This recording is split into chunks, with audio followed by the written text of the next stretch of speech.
아마 성경에서 가장 유명한 표적들 중 하나로 알려지고 있는, 그렇게 많은 분들이 너무나도 잘 알고 계시는 가나의 혼인잔치에서 생긴 표적, 바로 예수님께서 물을 포도주로 바꾸신 사건을 기록하고 있는 말씀입니다. 오늘 어떤 말씀이 선포될지 기대하시는 마음으로 함께 하나님의 마음을 살펴보도록 하겠습니다. 본격적으로 말씀을 살펴보기 이전에 앞서서 먼저 우리가 제대로 정의를 하고 넘어가야 할 부분이 있는데요. 그것은 바로 표적은 무엇인가 라는 것에 대한 것입니다. 이 요한복음에만 특별하게 사용되는 이 표적이라는 단어는 영어로는 sign, 그리고 헬라어로는 세메이온이라는 단어를 뜻합니다. 이 뜻은 표지판이라는 뜻입니다.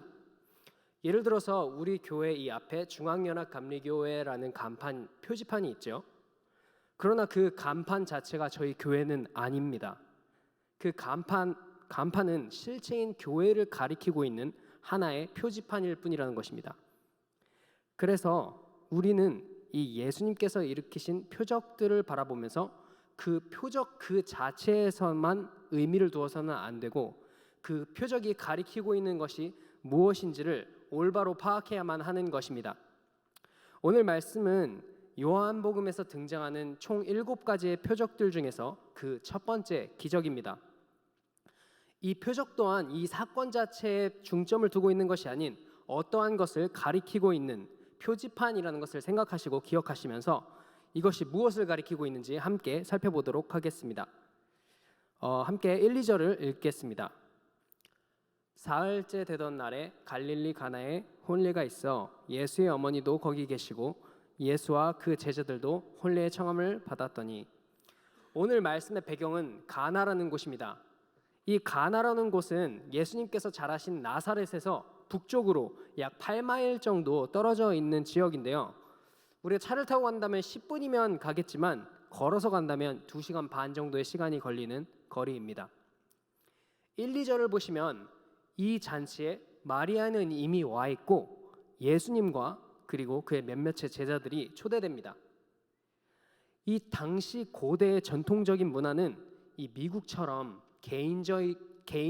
개인주의적인 성향을 가지고 있는 것이 아니라 마치 한국처럼 이 가족과 공동체를 더욱 중요하게 여기는 문화였습니다. 그래서 이 결혼잔치를 통해서 한 가정이 세워지고 그 가정이 커지는 만큼 마을은 더 커졌고, 한 마을이 더 크고 강할수록 마을의 경제나 군사력이 더 안전해지기 때문에 모든 사람들이 번창할 수 있었습니다. 그렇기에 당시의 결혼잔치는 오늘날 이루어지는 결혼식에 비해 훨씬 더 중요했고 매우 비중한 역할을 차지하고 있었습니다. 따라서 그렇게나 중요한 이 혼인잔치가 일주일 동안 지속될 수 있었던 것은 우리로서는 상상할 수 없지만 그들에게 있어서는 굉장히 당연한 일이었을 것입니다. 그런데 그렇게 중요한 결혼잔치에 문제가 하나 생깁니다. 3절 함께 읽겠습니다. 포도주가 떨어진지라 예수의 어머니가 예수에게 이르되 저희에게 포도주가 없다 하니. 지금 이 결혼식에서 포도주가 다 떨어져 버린 것입니다. 그때 마리아가 예수님에게 포도주가 다 떨어졌다라고 상황을 알리죠. 우리는 그냥 이 구절을 읽고 그랬나 보네 라고 여기고 그냥 넘어갈 수 있지만, 상식적으로 지금 우리가 생각해 보면 지금 이 마리아가 남의 결혼식에 와서 여기다 감 놔라, 여기 배 다 떨어졌으니까 채워 놓아라, 이런 것처럼 보이지 않나요? 초대된 마리아가 그 혼인식의 잔치집의 음식에까지 관여하고 있는 것을 보면 이 마리아는 아마 그 집과 매우 가까운 친척이었을 것입니다. 그때 혼인잔치가 한창 무르익을 즈음에 혼인잔치에는 없어서는 안 될 아주 중요한 이 포도주가 모두 소진됩니다. 아까 말씀드린 것처럼 당시 유대인들의 혼인잔치는 보통 수요일에서 시작하여서 일주일 동안, 길게는 2주일 동안 진행되었습니다. 그래서 이 혼인집에는 항상 충분한 양의 포도주가 준비되어 있었습니다. 그런데 이 혼인잔치에 이 잔치가 시작된 지 얼마 되지도 않았는데 이 고대 결혼잔치에서 가장 중요한 요소인 포도주가 다 떨어져 버린 것입니다. 혼인잔치에서 특히 이 포도주라는 것을 기쁨과 하나님의 복이라고 상징하던 구약적 배경에 있어서 포도주가 떨어진 잔치는 이 기쁨과 희락을 완전히 상실한 것을 상징했습니다. 그렇기 때문에 이것은 예법을 어긴 것과도 비교 자체가 불가능한 사회적인 파국이라고까지 표현할 수 있을 정도의 문제였습니다. 그 이유는 당시 전통 문화에서는 이 명예나 체면 그리고 수치 등을 매우 중요시 여겼기 때문입니다. 이렇게 심각한 상황을 결혼 잔치의 주인공들이 알고는 있는지 모르고 있는지는 우리는 알 수 없지만, 또한 결혼 잔치에서 이 잔치 음식을 담당하고 있었을 사람들이 포도주가 다 떨어진 것을 알아차린 사람이 있었을지 또 없었을지도 우리는 알 수 없지만, 여기서 예수님과 그의 어머니 마리아의 은밀하고도 이상한 대화가 진행됩니다. 예수님께서는 포도주가 다 떨어졌다는 이 어머니 마리아의 말에 이렇게 대답하십니다. 4절을 함께 읽겠습니다. 예수께서 가라사대 여자여 나와 무슨 상관이 있나이까 내 때가 아직 이르지 못하였나이다. 자, 우리가 평소에 이 말씀을 읽으면 이게 무슨 말씀을 하시는 건지 잘 감이 오지 않습니다. 선문답 같은 느낌이죠. 마치 제 이 1살짜리 딸이 장성했고 이제 저희 집에 쌀이 다 떨어졌다고 가정을 해보겠습니다. 그래서 제 아내가 저희 딸에게 아벨아 집에 쌀이 다 떨어졌다라고 했는데, 이 딸이 갑자기 정색을 하며 여자여 나와 무슨 상관이 있나이까 내가 쌀을 채울 때가 아직 이르지 아니하였나이다. 뭐 이렇게 한다면 제가 아마 그러겠죠. 그러니 그러면 그때가 될 때까지 좀 맞자라고 하며 회초리를 가져오지 않을까요? 이 대화를 우리의 문화와 상식으로 보시면 이 말씀은 말 그대로 이상한 내용이 되어버립니다. 예수님은 마리아에게 여자여 나와 무슨 상관이 있나이까 라고 다소 무례하고 매정하게 들리는 대답을 합니다. 여기서 쓰인 여자여라고 쓰인 이 귀나이라는 헬라어 단어는 사실 무례한 단어는 아닙니다. 예수님께서 십자가에서 돌아가실 때 요한을 마리아에게 이제 모셔달라는 부탁을 하시면서 여자여 보소서 아들이니다 하니 라고 하셨을 때도 똑같은 단어인 귀나이라는 단어가 쓰였습니다. 이 단어는 여자를 아주 높여 부르는 존칭입니다. 사실 이 단어에는 존경의 의미까지 들어있습니다. 그러나 아무리 존경의 의미가 있다 하더라도 자기 혈육인 어머니에게 이 단어는 적합한 단어가 아닙니다. 성경은 지금 이러한 표현을 통해서 이제 예수님이 마리아의 아들 예수가 아닌 그리스도로서의 공생애가 시작되었음을, 여자의 아들이 아닌 하나님의 아들로서의 사역이 시작되었음을 보여주고 있는 것입니다. 그러면서 예수님은 자신의 때가 아직 오지 않으셨기 때문에 어머니인 마리아의 부탁을, 이 요구를 들어줄 수 없다고 말씀하십니다. 이해가 안 되는 이 동문서답처럼 들리지만 여기에는 기독교의 핵심이 내포되어 있습니다. 우리는 여기서 예수님의 때가 무엇인지, 언제를 의미하는 것인지를 짚고 넘어갈 필요가 있습니다. 예수님이 항상 자신의 때를 말씀하실 때는 오직 한 때, 바로 예수님의 십자가 사건을 말합니다. 몇 구절만 함께 살펴보도록 하겠습니다. 요한복음 7장 30절 읽겠습니다. 저희가 예수를 잡고자 하나 손을 대는 자가 없으니 이는 그의 때가 아직 이르지 아니하였음이로라. 요한복음 12장 23절 말씀입니다. 예수께서 대답하여 가라사대 인자의 영광을 얻을 때가 왔도다. 17장 1절, 요한복음 17장 1절입니다. 예수께서 이 말씀을 하시고 눈을 들어 하늘을 우러러 가라사대 아버지여 때가 이르렀사오니 아들을 영화롭게 하사 아들로 아버지를 영화롭게 하옵소서. 보시면 아시겠지만 예수님이 말씀하시는 이 나의 때는 바로 십자가의 사건이 일어날 때를 말씀하고 계신 것입니다. 자, 그렇다면 이 예수님께서 말씀하신 것을 지금까지 함께 우리가 살펴본 이 내용으로 풀어서 말씀을 드리면, 지금 예수님께 포도주가 떨어졌다라고 말하고 있는 마리아에게 예수님은 이렇게 말씀하고 계신 것입니다. 나의 육신의 어머니인 여자여, 당신의 부탁은 내가 들어줄 수 없습니다. 그 이유는 나의 영적인 실제요 나의 진정한 아버지인 하나님의 사역이 시작됐기 때문입니다. 하나님의 사역은 인생의 흥을 돋구는 포도주를 채우기 위한 것이 아닙니다.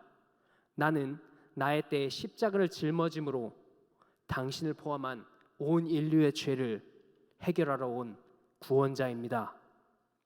이것이 내 때가 이르지 않았다라는 주님의 대답 속에 내포되어 있는 것입니다. 우리 청년들이 이제 결혼을 하게 되어 식에 초대받아 가게 되면 이제 결혼한 부부들은 물론이고 아직 결혼하지 않은 수많은 청년들이 함께 축하를 해주러 옵니다. 이 결혼식을 보며 이미 결혼한 부부들은 아마도 대부분 자신들의 결혼식을 회상할 것이지만 아직 청년인 청년들은 이 결혼식 때 무슨 생각을 할까요? 많은 청년들이 결혼식장에서 이렇게 먼 곳을 하염없이 바라보는 모습을 봅니다. 그들은 아마도 이 눈앞에 신랑과 신부를 넘어서 그들 자신이 결혼하는 그 날은 어떨지 생각하는 것일 것입니다. 예수님은 지금 이 결혼식의 중심에서 자신의 앞날, 곧 다가올 십자가의 죽음의 때를, 그도 미래에 있을 자신의 혼인의 때를 보고 계셨던 것입니다. 그때 예수님의 답변에 마리아가 하인들에게 이렇게 명령합니다. 5절을 함께 읽겠습니다. 그 어머니가 하인들에게 이르되 너희에게 무슨 말씀을 하시든지 그대로 하라 하니라. 이 마리아는 지금 예수님의 답변에 담긴 이 진의를 파악하고 이렇게 하인들에게 명령을 했을까요? 아니면 예수님이 뭐라고 말씀하시는지 전혀 뜻을 파악하지 못하고 있었을까요? 마리아는 분명히 예수님께서 나의 때가 아직 이르지 아니하였다라는 말씀을 듣고서 자신이 예수님을 임신했을 그 때를 떠올렸을 것이며 그때 천사들이 마리아에게 일러준 약속을 떠올렸을 것입니다. 누가복음 1장 30에서 33절을 함께 읽겠습니다. 천사가 일러 가로되 마리아여 무서워 말라 내가 하나님께 은혜를 얻었느니라. 보라 내가 잉태하여 아들을 낳으리니 그 이름을 예수라 하라. 그가 큰 자가 되고 지극히 높은 이의 아들이라 일컬음을 얻을 것이요 주 하나님께서 그 조상 다윗의 위를 저에게 주시리니 영원히 야곱의 집을 왕으로 다스릴 것이며 그 나라가 무궁하리라.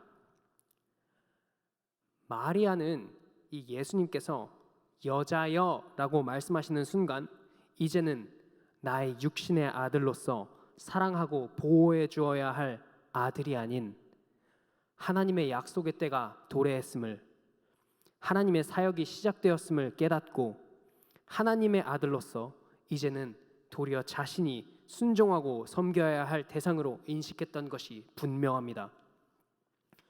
당시 마리아의 심경이 어땠을지는 정말 상상하기 어렵지만 어머니로서 정말 복잡 미묘한 감정이었으리라 생각합니다. 그렇게 마리아는 조금 싸늘하게 들린 예수님의 말씀에 하인들에게 자신의 아들이며 하나님의 아들인 예수님께서 무슨 말씀을 하시던지 그렇게 하라라는 극존칭을 사용한 것입니다. 그러자 예수님은 하인들에게 이렇게 명령합니다. 6절 7절을 함께 읽겠습니다. 거기 유대인 결례를 따라 두세 통 드는 도랑아리 6이 놓였는지라. 예수께서 그들에게 이르시되 항아리에 물을 채우라 하신즉 아기까지 채우니. 예수님은 지금 이 위기에 빠진 잔치를 살리실 방편으로서 유대인들의 정결 예식에 쓰이는 도랑아리들을 하인들에게 시켜서 물을 채워오라고 명령하십니다. 이 도랑아리들은 구약성경 민수기 19장의 정결 예식에서 유래한 예식이었습니다. 구약성경에 나오는 이 유대법에는 수많은 정결 규례와 예식들이 있었는데요. 이것은 모두 우리의 영적인 필요를 설명하기 위함이었습니다. 즉, 우리는 죄로 더럽혀졌지만 하나님께서는 정결하시기에 우리가 영적으로 거룩하게 반드시 되어야만 함을 설명하기 위함이었습니다. 예수님께서 포도주를 만들기 위해 사용하신 이 돌 항아리는 이러한 용도에 쓰이던 것이었습니다. 하지만 우리가 눈여겨보아야 할 한 가지가 더 있습니다. 안 그래도 이 심각한 문제를 품고 있는 이 혼인잔치에는 또 하나의 문제가 있었는데요. 바로 이 정결 예식에 쓰이는 돌 항아리들이 죄다 하나같이 텅텅 비어 있었다는 것입니다. 이 정결 예식을 그토록 소중하게 여겼던 유대인들이라면 그 항아리는 항상 맑은 물로 끝까지 채아 있어야 했습니다. 그런데 그 항아리들이 모두 비어 있습니다. 이것은 거칠애 뿐인 그 율법주의의 실상을 폭로하는 것이기도 합니다. 지금 이 항아리에는 반드시 채워져 있어야만 했을 무언가가 빠져 있었습니다. 물론 이 빈 항아리에는 물이 채워져 있어야 했지만 사실 거기엔 본질적으로 다른 무언가가 채워져 있어야 마땅했습니다. 8에서 10절을 함께 읽겠습니다. 이제는 떠서 연회장에게 갖다 주라 하심에 갖다 주었더니 연회장은 물로 된 포도주를 맛보고도 어디서 났는지 알지 못하되 물 떠온 하인들은 알더라. 연회장이 신랑을 불러 말하되 사람마다 먼저 좋은 포도주를 내고 취한 후에 낮은 것을 내거늘 그대는 지금까지 좋은 포도주를 두었도다 하니라. 예수님은 하인들에게 물로 가득 찬 6개의 물동이를 연회장이라고 하는 인물에게 가져다 주라고 하십니다. 연회장은 지금 우리의 결혼식으로 치면 이 책임자 혹은 사회자 정도로 이해하시면 됩니다. 이 예식의 사회자, 즉 연회장은 식에서 축하 분위기를 만들고 또 그것을 위해 필요한 것이 있다면 그것이 잘 갖추어져 있도록 책임지는 것이 그의 책임이었습니다. 하지만 이 포도주가 충분한지 아니면 다 떨어졌는지 마땅히 알고 있었어야 할 이 연회장은 하인들이 가져온 포도주를 맛보고 이렇게 좋은 포도주를 어디다 뒀다가 이제야 가져왔느냐고 도리어 하인들에게 묻습니다. 잔치의 책임자였어야만 했을 이 연회장은 정작 이 포도주의 출처는 물론이고 포도주가 다 떨어져 있는지도 알지 못했음을 보여주는 장면입니다. 하지만 아무것도 모르고 있는 이 연회장과 대비해서 재미있는 표현을 9절에서 사용하는데요. 9절을 다시 한번 함께 읽겠습니다. 연회장은 물로 된 포도주를 맛보고도 어디서 났는지 알지 못하되 물 떠온 하인들은 알더라. 연회장이 신랑을 불러 라고 하죠. 연회장은 이 포도주가 어디서 났는지 알지 못했던 반면에 이 예수님의 명령에 단 한마디의 불평도 없이 순종하여 물을 떠온 하인들은 알고 있었다라고 합니다. 여기서 우리가 간과하기 쉬운 점이 하나 있습니다. 이 예수님의 명령을 따라서 빈 항아리 6개를 하인들이 직접 옮겨서 거기다가 물을 채웠습니다. 그리고는 이 물이 든 항아리를 들고 연회장에게 갖다 주었을 땐 이미 물로 가득 차 있어야 할 이 항아리는 포도주로 변해 있었습니다.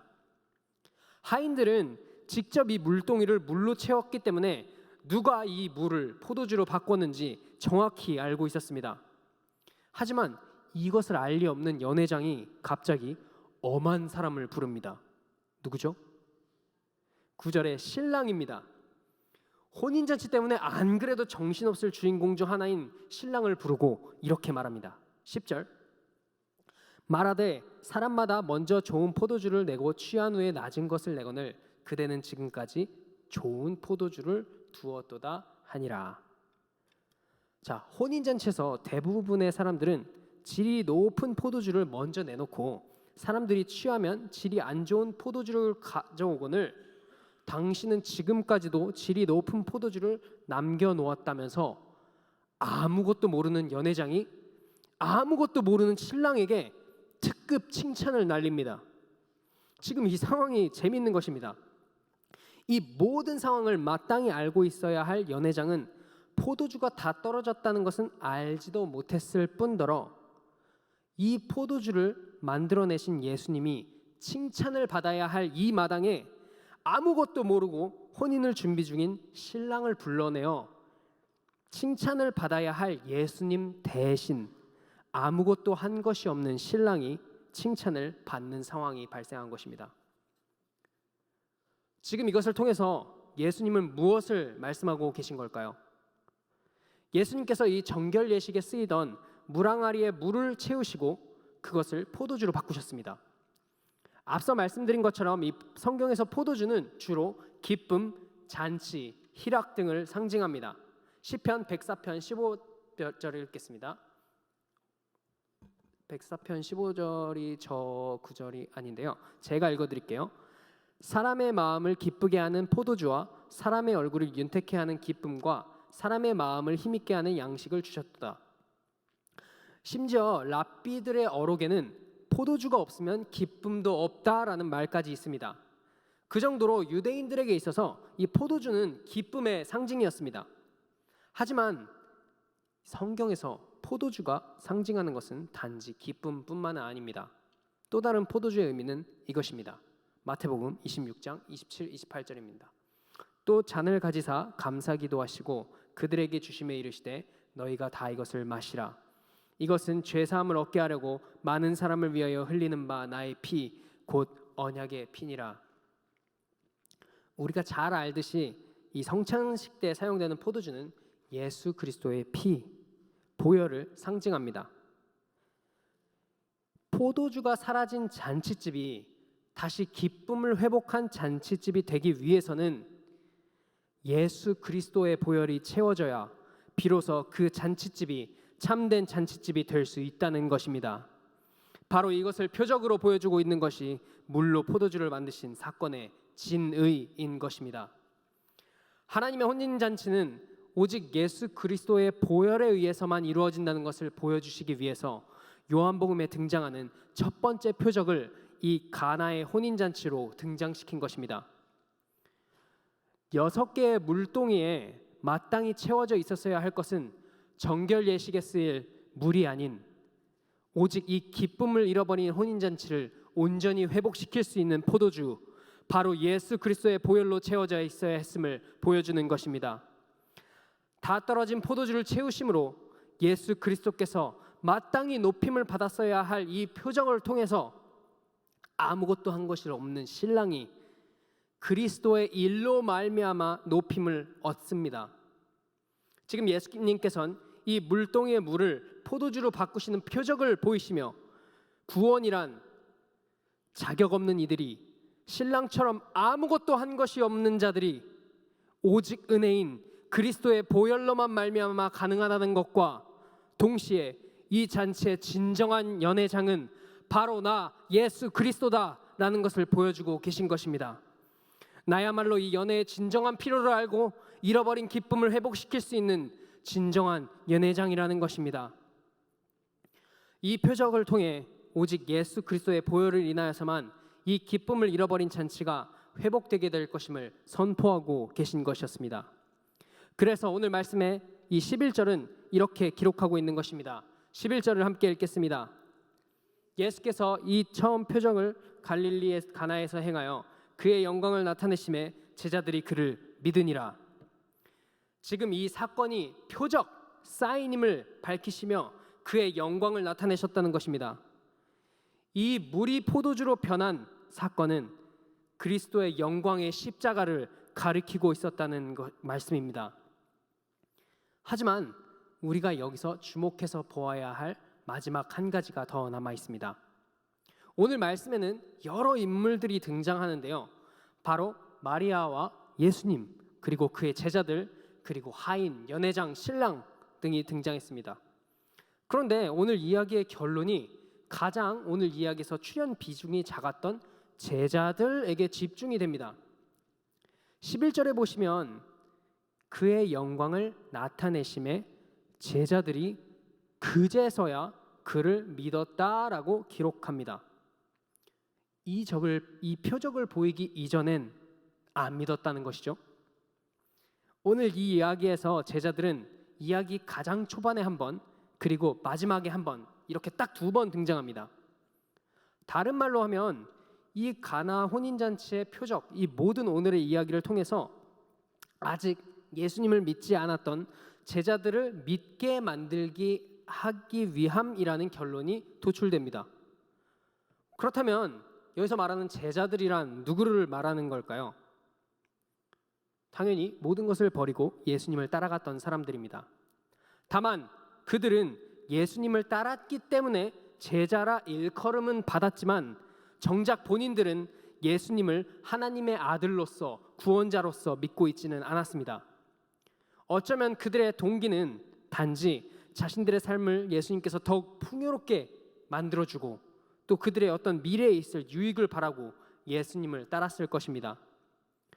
그럼에도 불구하고 제자들이 무엇을 진정으로 바라고 예수님을 따랐을지 우리는 알지 못하지만 분명한 사실 한 가지는 예수님께서는 아직 당신이 영광의 주님이심을 분명히 알지 못하고 따랐던 이 어부들을 제자라고 불러주셨다는 것입니다.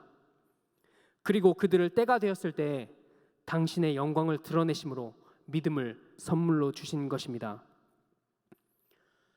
말씀을 마무리하겠습니다. 이 예배에 오신 대부분의 성도님들은 자신을 예수님의 제자라고 여기실 것입니다. 맞습니다. 우리는 예수님의 제자들입니다. 하지만 여기에 있는 누군가는 아직 자신이 예수님과 상관없는 사람들이라고 여기시는 분들도 계실 겁니다. 하지만 여러분이 자신을 어떤 사람이라고 여기시던 예수님을 따르기 원하고 알기를 원하시게 되셨다면 그것은 여러분이 하나님께 발견되었다는 증거입니다.